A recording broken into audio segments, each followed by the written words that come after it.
Então,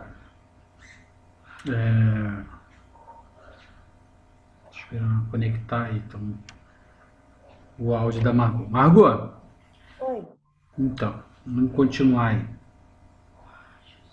Eu sei que a galera tá entrando, mas é pra gente otimizar o tempo. Eu tô gravando, e aí a parte que a galera não pegou, a galera consegue assistir nesse vídeo. O computador completamente travou. Travou. Vocês ficaram lá na outra sala, né? Então, Então. até no papo.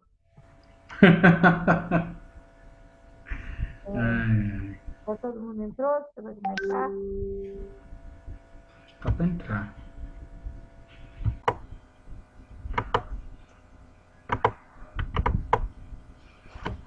Bom, quando a gente está observando, a gente está falando aqui de planos de reformatação, a gente está falando aqui que a gente tem que acompanhar a angulação da cervical que te apresenta. Tá? Existem cervicais que elas formam uma barriguinha, ela vem assim, assim, assim, vai mudando, tá? Vai mudando de acordo com curvatura, faz uma curvatura. Quando a pessoa, você vê que a pessoa é bem longilínea assim, ela tem uma pescoção, não é que ela tem vértebra a mais, significa que as vértebras da cervical dela são todas uma em cima da outra sem fazer a barriguinha, sem fazer aquela curvatura. O número de vértebras e a disposição dessas vértebras é que muda. Quer dizer, o número de vértebras é o mesmo, o tamanho muitas vezes é o mesmo, mas a disposição delas é que muda. Tá? Se for bem arredondado, fazendo uma barriguinha, sabe? Aquela curvazinha, a gente chama, a gente vai ver que é uma pessoa que ela já tem a gente chama de sem pescoço. Ela fica assim. Agora quando tem maior pescoção, sabe? É porque a gente tem. Aí significa que a curvatura é maior. Fala aí. Fala aí, Lani. Você mostrou antes dessa imagem aí, você mostrou antes dessa imagem 3 imagens, sagital, coronal e axial, a fratura. Uhum. Vê aí. Deixa eu ver então, aqui. Eu queria que você me explicar a fratura no axial. Só um segundo. Bom, era desse MPR aí que você falava, não é? Hein, Lani? Isso mesmo, Paulo. É isso. E qual a sua dúvida? Eu queria ver a fratura no Você queria ver, você não enxergou a fratura, por isso? No axial, é nesse meio. Olha aqui. Tá vendo aqui? Eu só não tinha certeza. Ela não é ainda C5. Tá? Realmente pode ter confundido porque não é da mesma forma. Tá? Mas ainda assim é uma fratura. Ok? Tá bom, Paulo. Obrigada. Vamos lá. A gente faz uma compensação na reformatação, angulando bem o pós-processamento, para que a gente possa atender a angulação da nossa reconstrução, tá? Um segundo, deixa eu só ver se eu consigo fazer. Não vou fazer isso hoje não, senão vai gravar o computador. Enfim, então a gente acaba reconstruindo, aqui a gente faz um pós-processamento, faz uma reformatação, onde a gente atende a angulação, tá? A angulação da cervical, por exemplo. Isso a gente precisa fazer para poder atender exatamente aquilo que a gente está querendo que seja visualizado. ok? A melhor porção, a maior porção do plano axial da cervical. Tá? Se a cervical estiver bem inclinadinha, não adianta você fazer ela seguindo exatamente o plano do pescoço ou o plano da aquisição, principalmente se o pescoço da pessoa for muito assim, porque senão você não vai otimizar a sua visualização. Você vai ver a mesma vértebra em diversos cortes. Você tem que ver a maior porção dessa vértebra no mesmo corte. Entendeu? Alguém ficou em dúvida?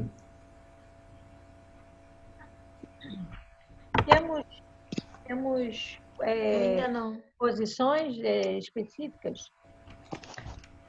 Então, o ideal, Margot, quando a gente vai fazer esse pós-processamento, a gente vira aqui até C4, tá?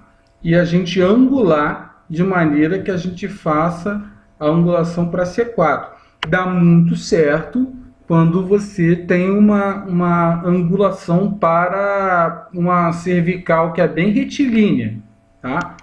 Agora, quando é um paciente que não tem muito pescoço, ele tem aquela curvatura todinha, é ideal que você faça em bloquinhos para que você veja a cervical de maneira bem integral, de maneira que você consiga ver o C1 na integralidade dela, a vértebra C2, C3, C4, porque elas vão fazendo uma cirandinha, ela vai fazendo um círculozinho, um semicírculo, porque ela fica o quê? Bem curvadinha, ok? Você estava perguntando se tinha assim, quando o pescoço é pequeno, se teria alguma posição específica. Então, quando o pescoço é pequeno, uma ótima pergunta, Margot, a gente vai fazer exatamente isso que eu te falei, de a gente pegar e fazer esses bloquinhos em que a gente vai observar com maior rigidez a integralidade de cada cervical, de cada vértebra cervical, ok? Mas isso você vai fazer também com a lombar, você vai fazer isso também com a dorsal, que é a que dá mais trabalho, porque são 12, tá? Mas o ideal, principalmente dorsal, porque dorsal, não tem ninguém que não tenha uma boa curvatura da dorsal, tá? Tem gente até que tem pouca curvatura na lombar, pouca, não estou dizendo nenhuma. E tem gente até que quase não tem curvatura na cervical, mas dorsal, com certeza essa pessoa tem bastante curvatura, ok? O pescoço, como eu já falei, que tem as suas devidas glândulas, ele tem várias glândulas, seja parótida, ele também tem vasos passando, tá? Seja as carótidas, entendeu? Você tem várias estruturas para você estudar, ok? Aí você tem, às vezes, um aumento de volume que, olha só, olha bem para cá como é que você tem um deslocamento do espaço aéreo, tá? E é um aumento de volume que você vai precisar estudar, se é um aumento de volume causado por neoplasia ou cístico, por exemplo, tá? Ou um edema espontâneo, seja medicamentoso, que é mais raro, mas acontece, tá? E não fica nesse padrão, mas acontece. Isso aí são indicações de pescoço. O higrograma, tá? Higroma na região cervical. A gente tem isso aqui, o higroma penetrado no mediastino, ou seja, ele vai até o tórax, tá? Você tem aqui também... Um cérebro esparramado? Não, ali é pescoço. Não, aqui é pescoço, não tem nada a ver com a cabeça, não. Não, é pescoço esparramado, em vez de ser... Aí você tem aqui a indicação de pescoço, tá? Uma possível captação de contraste, Aí quando a gente vê esse aumento de volume generoso, a gente normalmente faz contraste, tá? Isso sempre acompanhado do médico. O médico que vai te pedir, ó, faz uma fase com contraste, uma fase venosa, uma fase arterial. Tá? Quando o médico, muitas vezes, ele já sabe que aquilo ali é um tumor e ele quer ver a atividade e a utilização daquele tumor da nossa circulação sanguínea, a gente vai normalmente fazer uma fase arterial, vai fazer uma fase venosa e muitas vezes também uma fase tardia, tá? Mas sempre sob a orientação, nem orientação, mas a solicitação do médico, tá? O médico precisa daquilo para laudar e você é quem vai fornecer a ele, ok? Formação cística, onde você tem contraste, mas não penetrou contraste. Você vê que mesmo com contraste na imagem, continua bem escuro, sem nenhuma listrinha de contraste passando. Tá? Então, com certeza é cístico. Ok? Aqui você tem uma tomografia que está até com contraste. Essa bolinha aqui branca é o contraste passando, essa bolinha aqui branca também é contraste passando, e você, inclusive, nessa área aqui tem um edema, está até deslocando aqui o canal aéreo um pouquinho, inclusive está também apontando aqui, ela está ali por volta de C5 e C6, tá? Você consegue primeiro observar que fica heterogêneo, ou seja, com colorações diferentes, aparece de maneira diferente, tá? Você tem aqui, bem próximo à vértebra C5 e C6, as vértebras C5 e C6, tá?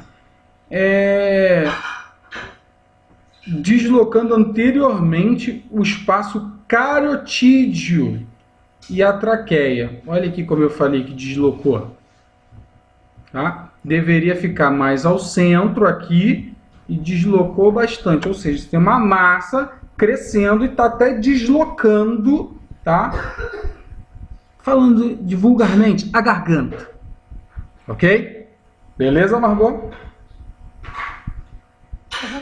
Margot, tu estava viajando aí, hein? Eu vi você viajando, tava em Nárnia, hein? Nada, me deu uma dor nas costas mesmo, que é muito peso. Tá bom. Mas eu esqueci. Então, normalmente a gente vai trabalhar com espessura de corte de 1,5 a 0,6 e também com um espaçamento, né, o incremento, o espaçamento entre os cortes de 1,5 a 0,6. A angulação que você mesma perguntou, tá? Transversal a C4, ou seja, a gente pegar como referencial C4. Extensão do estudo. Quando a gente fala de onde até onde é o início e onde é o fim, quando a gente vai falar da cervical, a gente vai fazer de C1, ou seja, assim, antes de C1, tá? Até depois de C7. A gente tem que mostrar D12, a gente tem que mostrar T1 ou D1, né? Dorsal ou torácica, tanto faz o nome, para a gente ter certeza de que acabou.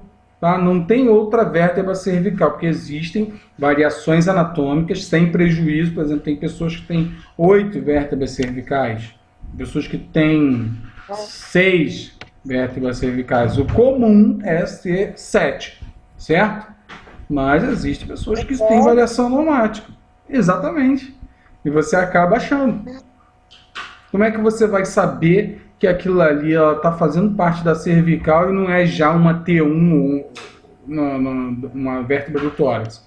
Porque se não tiver articulação com gradil costal, com a grade costal, com as costelas, aí você já sabe que aquilo ali não pode ser chamado de dorsal. Ok? Aí você tem que saber também que você tem tanto janela de osso quanto de partes mole, tá? Aqui são valores de janela, 400 com 40 e também aqui janela de osso, tá? 2.500 com 600. Isso aí é um padrão de uma grande rede, mas isso pode ser alterado.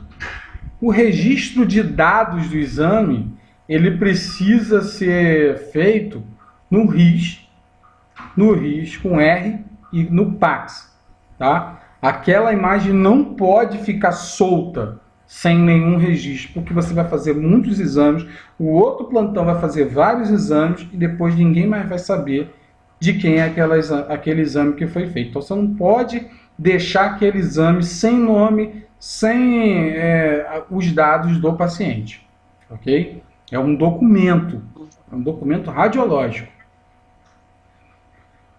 Então, assim, bem no início, agora graças a Deus já está sumindo isso, tá? Bem antes a gente ficava selecionando muitas imagens.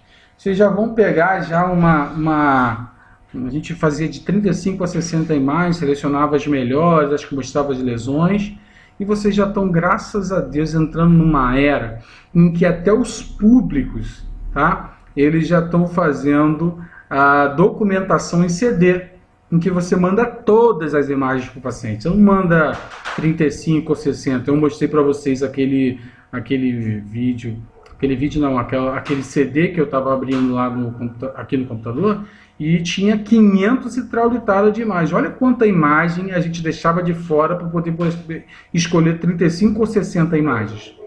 Ok? Mais trabalho, né? É bastante trabalho, e você vai amar não ter esse trabalho. Além de você também... E isso só foi realmente aderido porque você vai permitir ao paciente que ele tenha acesso a mais informações. Quanto mais imagens, mais informações acerca da saúde dele. Ok? Então, a gente também tem essa angulação. Agora, quando a gente está falando de pescoço, aí a gente vai do palato duro, tá? Até aqui embaixo na crosta da aorta. Então, você vai pegar ainda D1, D2, D3, D4. Muitas vezes você ainda vai pegar a vértebra torácica desse T5, ok? Vocês entenderam a diferença entre os dois estudos? Margot, Isso, o pescoço você vai pegar do palato duro até aqui, ó, a voltinha da aorta, tá? Uhum. Agora, quando você vai fazer só cervical, você vai fazer aqui da base do crânio mesmo, vai acabar sendo o palato duro também, mas você vai até T1, você não vai até aqui embaixo na crosta da aorta, ok? E você vai ficar fechando o FOV, como a gente já mostrou. Ali atrás você vai fechar bem o FOV. Olha aqui como é que... Olha aqui. Você nem consegue visualizar direito o resto do pescoço nessa imagem, tá? Você não consegue. Você só está observando, só está com atenção na coluna cervical. Ok? Repara como é que essa aqui, embora ainda seja bem retilínea, ela ainda tem uma curvatura. E essa aqui, ela nem tem tanta curvatura. Mesmo fraturada, ela não tem tanta curvatura. Mas aí é a posição, né? Não. É a pessoa. Fala, Tayane. Pode repetir. Pescoço é do palato duro até a... Até D1. D1. Isso. Ou T1. Tá. E a cervical é do palato duro. Perdão. Você falou pescoço, entendi cervical. Uhum. Isso aí é cervical. A cervical é até D1. E Isso, o pescoço? E o pescoço é do palato duro até a aorta. Tá bom. Tá? Que a gente chamaria de topo de crosta da aorta, ou seja, o arco aórtico. Porque você vai querer também ver o fluxo sanguíneo. Você vai estar com o FOV bem mais aberto, você vai ver as carótidas, entendeu? Você vai ver artérias cervicais, você vai ver bastante coisa, ok?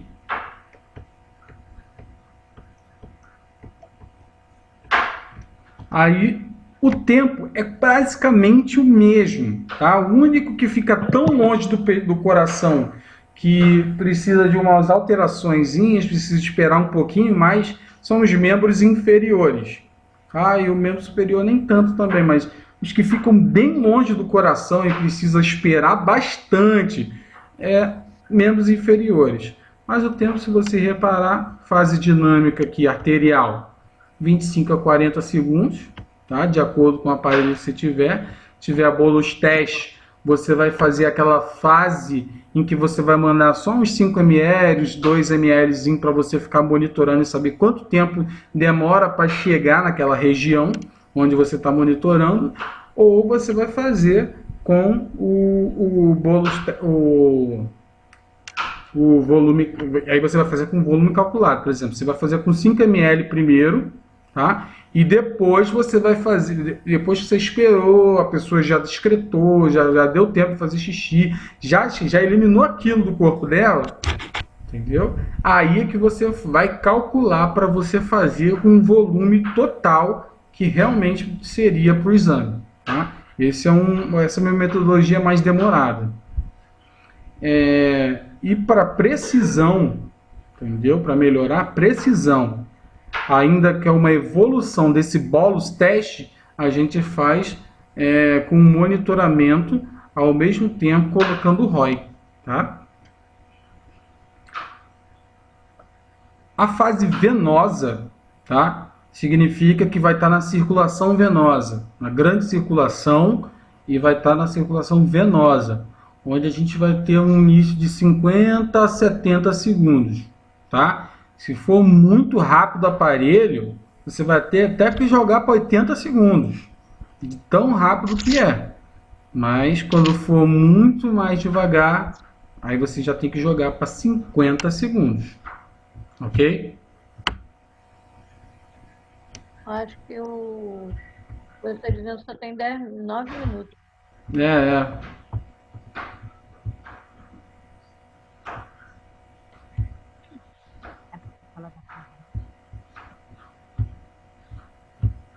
Vou favorável. Essa imagem está em axial também? Não entendi. Essa imagem que está aparecendo do pescoço, ela está em axial? Ela está em axial também. Porque está tão estranho. Essa imagem aqui que você estava falando, né? Sim, ela está em axial também. Inclusive está mostrando um volume tão grande que nem sempre vai ficar tão redondinho por causa da região. Mas isso aqui já é o final do pescoço e o começo do ombro. Entendeu? Por isso que ela está assim. Mas a gente pode dizer que a gente fica com várias bolinhas, tá? Bem curvilíneo.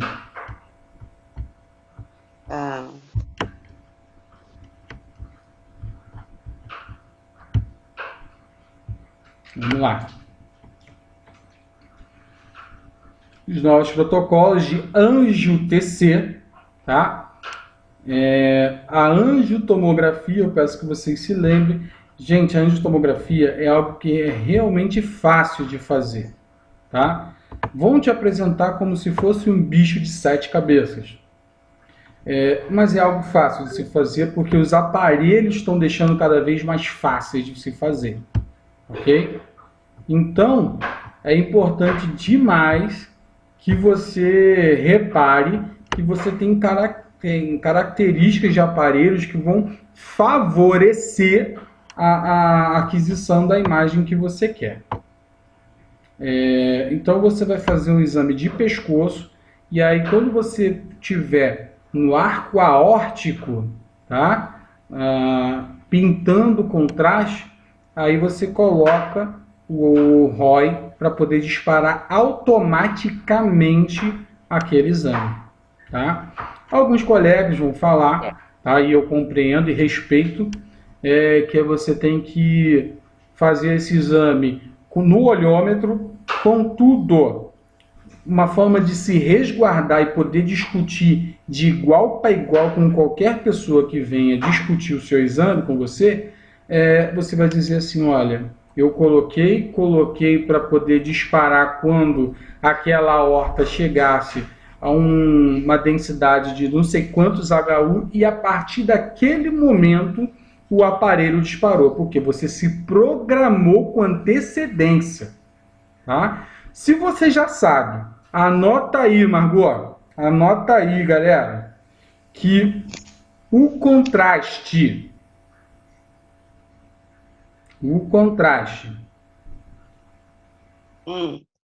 na fase arterial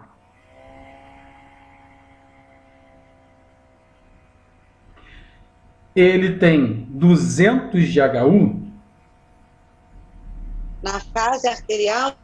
Isso, ele tem 200 de HU.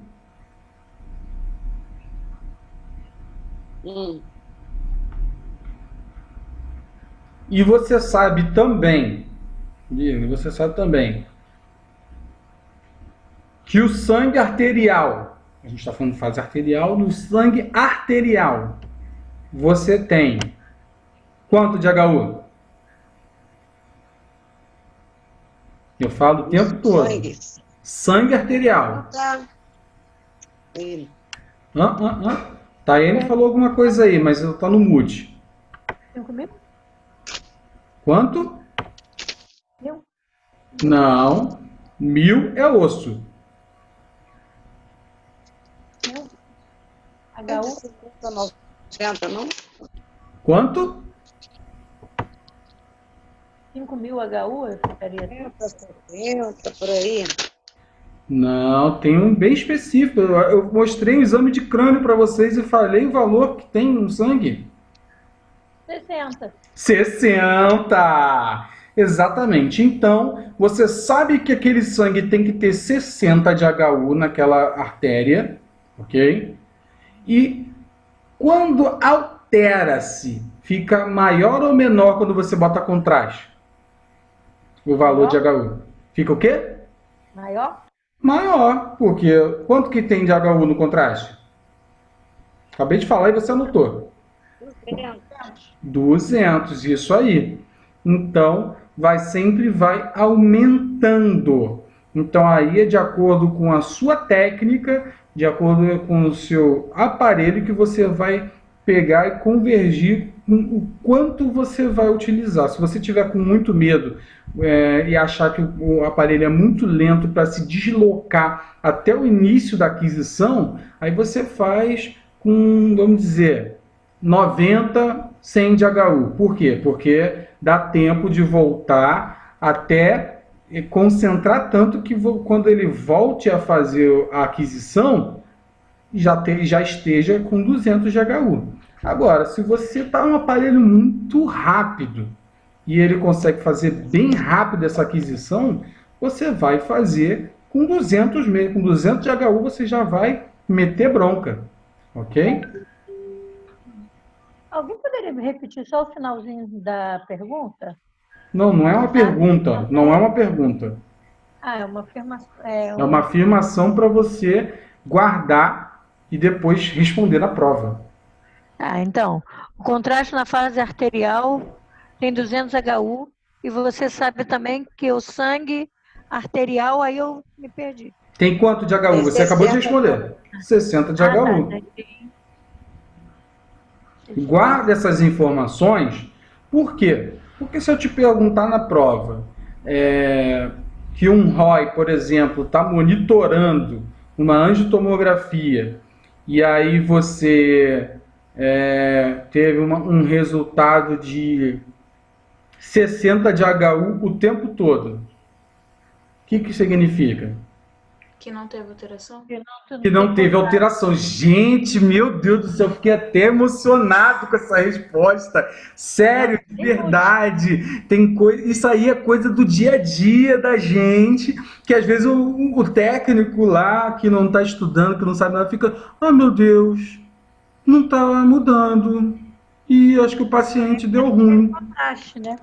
Exatamente, significa que provavelmente o contraste nem entrou no coração daquele paciente, nem foi distribuído no corpo daquele paciente.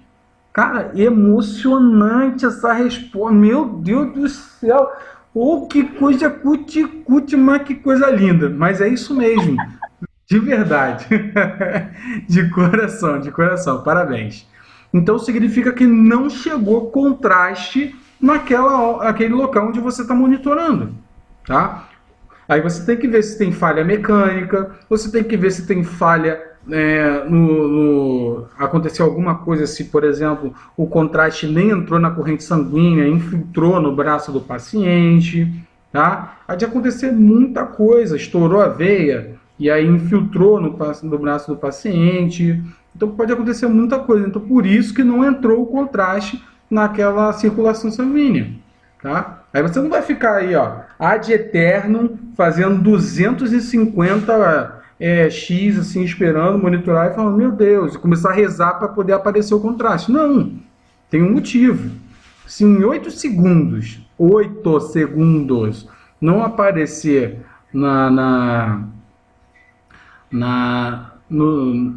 pulmonar para a gente poder fazer um contraste da TEP lá no tórax, significa que ele não entrou o contraste, tá? Ou teve alguma obstrução. Se agora na carótida, para poder fazer a angiotomografia de carótida e a angiotomografia de vasos encefálicos, você também deu 12, deu 15 segundos e ainda não apareceu o contraste, pode ter certeza. Interrompe porque não entrou contraste. Ok? Ok. São exames que necessitam do contraste. Isso. Angiotomografia necessariamente tem que ser feito com contraste, porque é um estudo de vasos. E esses vasos eles vão ser muito bem estudados, vão ser estudadas obstruções, estenoses, vai ser estudado muita coisa através desse contraste que vai ser feito. Beleza?